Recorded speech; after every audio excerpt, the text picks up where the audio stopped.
Imagine the largest city you can think of, complete with power plants, factories, a transportation system, and a government.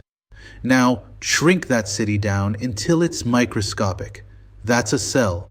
Cells are the fundamental building blocks of all life. They are incredibly complex and specialized. And in biology, we have a guiding principle. Structure determines function.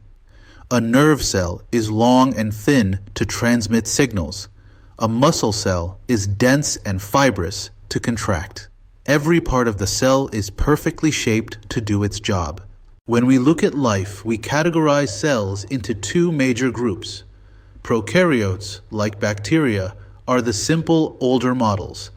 They're small and lack a nucleus or any specialized internal compartments. They just float their genetic material in the cytoplasm. Eukaryotes, however, are the complex models.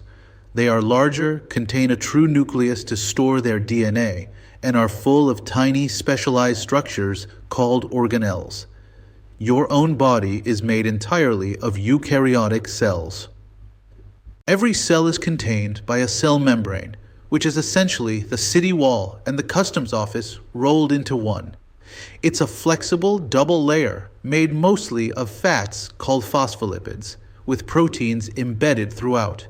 The membrane structure makes it selectively permeable, meaning it decides what molecules are allowed to pass through and what must be kept out. This control is absolutely essential for the cell to maintain its internal balance. In eukaryotic cells, the nucleus is the command center. It's the largest organelle, and its main job is to safely store the cell's genetic information, the DNA. Think of the nucleus as the secure vault containing the master blueprints for the entire organism. By housing the DNA, the nucleus dictates all the cell's activities, from when it grows to when it divides or performs its specific function in a tissue. The cell's blueprint is DNA, or deoxyribonucleic acid, the beautiful double helix structure. That famous twisted ladder is not just decorative. Its structure allows it to be copied perfectly during cell division. Most importantly, the specific sequence of its bases, A, T, C, G, carries the coded instructions for life. DNA itself is inert, but it contains the code for the things that do the work, proteins. To manage this vast amount of information, the long strands of DNA are tightly coiled and packaged into structures called chromosomes. A small segment of a chromosome is called a gene. Your genes are like chapters in the blueprint book. Each gene is a specific section of DNA code that holds the instructions for building one specific protein. This connection, DNA's code determining protein structure, is the core concept of the HSLS1 standard. So, if the DNA is the blueprint, who reads it and builds the structure? That's the job of the ribosomes, the cell's tiny protein factories. Ribosomes are found in all cells, whether prokaryotic or eukaryotic. They receive a copy of the gene's instructions and use that code to link amino acids together in the correct sequence, one by one, to build the protein molecule exactly as the DNA intended. Once a protein is built by a ribosome, it often needs finishing touches. That's where the endoplasmic reticulum, ER, comes in, the cell's massive assembly line. The rough ER is right next to the nucleus and is covered with ribosomes. Its job is to fold and modify new proteins. The smooth ER handles other materials, like synthesizing fats and lipids and detoxifying the cell from harmful substances. After the ER, proteins and lipids are shuttled over to the Golgi apparatus, which acts as the cell's post office and shipping department. This stack of flattened membranes receives the products, further processes them, sorts them by destination, and packages them into little membrane-bound sacs called vesicles. These vesicles then act as delivery trucks, sending the finalized molecules wherever they need to go, whether inside the cell or exported out. This whole process of information flow is known as the central dogma of molecular biology.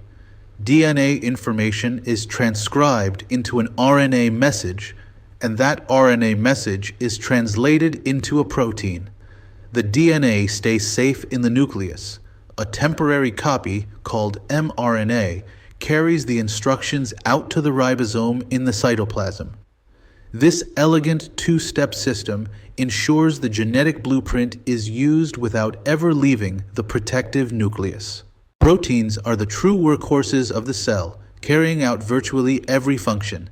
An enzyme that speeds up a chemical reaction, a structure that forms a cell's skeleton, a channel that moves molecules across a membrane. All of these are proteins. The incredible variety of functions comes entirely from their complex 3D structure. The shape of the protein is determined by the sequence of amino acids coded by the DNA, directly linking the instruction code to the final function.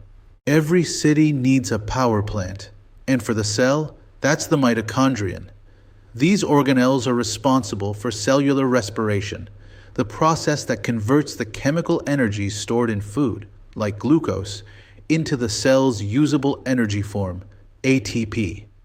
The mitochondria have a highly folded inner membrane called cristae, which increases the surface area for energy production, demonstrating that structure-function link again. The energy made by the mitochondria is packaged into molecules of ATP, or adenosine triphosphate. Think of ATP as the cell's currency. It's the immediate energy source for nearly all activities. When the cell needs power, it simply snips off one of the 3 phosphate groups, releasing the energy stored in that bond. It's an efficient, universal energy system that powers everything from synthesizing new proteins to making a muscle contract. While plant cells are eukaryotic, they have 2 key structures that animal cells lack. First, the cell wall is a rigid layer outside the membrane that gives the plant its fixed shape and structural support. Second, chloroplasts are the sites of photosynthesis. These organelles use the sun's light energy to create food, making plants the original energy producers for nearly all life on Earth. The structure of a chloroplast is specialized for capturing light. They contain the green pigment chlorophyll and have internal stacks of membranes called grana. These stacks maximize the surface area available to intercept light and house the chemical machinery needed to perform photosynthesis. It's a highly efficient solar energy converter, taking light, water, and carbon dioxide and turning it into sugar. Plant cells also feature a massive central vacuole. Unlike the small, numerous vacuoles in animal cells that store water and waste, the plant's central vacuole takes up most of the cell volume. Its function is crucial for support. By filling with water, it pushes the cytoplasm and membrane against the rigid cell wall, creating turgor pressure that makes the plant stand upright. Without it, the plant wilts. The cell maintains its shape and moves its internal cargo using the cytoskeleton. This is a complex network of protein filaments that crisscross the cytoplasm, acting like both the cell's steel girders and its highway system. The cytoskeleton provides the necessary structural support to keep the cell's shape, and by using motor proteins, it literally moves organelles and vesicles along its protein tracks.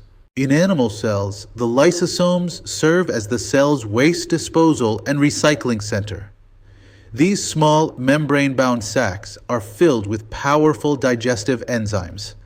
They break down old, worn-out organelles, large food particles, or even invading bacteria. By safely containing these dangerous enzymes, the lysosome can clean up the cell without destroying its own structures. For cells to work together in tissues, they need to communicate and connect physically. Intercellular connections handle this. For example, tight junctions fuse the outer layers of the cell membranes together, creating a watertight seal, essential for preventing leakage in places like your stomach lining.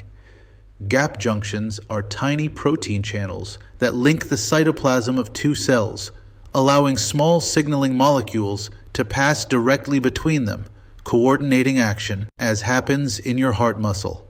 Let's bring it all back to the core standard. The entire function of the cell and the specialized functions of tissues and organs depend on the structure of proteins. And what determines that protein structure? The sequence encoded in the DNA. The beautiful harmony of the cell is this chain of command. DNA structure dictates protein structure, which dictates the function of every organelle and ultimately the specialized role of the cell in the living system. This elegant relationship is the essence of biology,